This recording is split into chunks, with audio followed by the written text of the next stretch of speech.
How to extract a RAR file in Windows 10. RAR file is a compressed file which is used for storing larger files in archives in order to take less space on hard disk or transfer easier.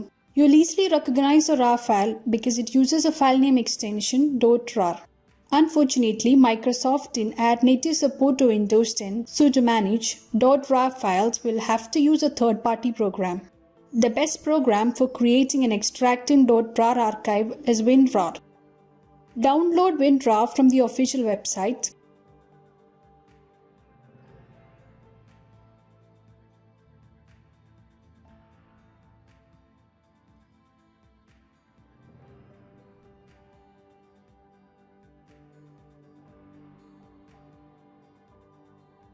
Open downloaded file and install it.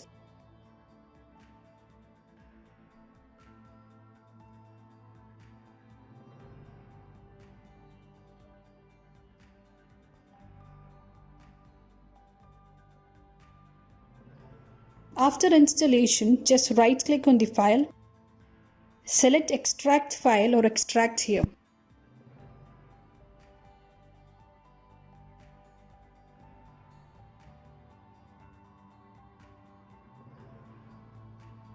Hope this was helpful. For more videos, like, share and subscribe our channel.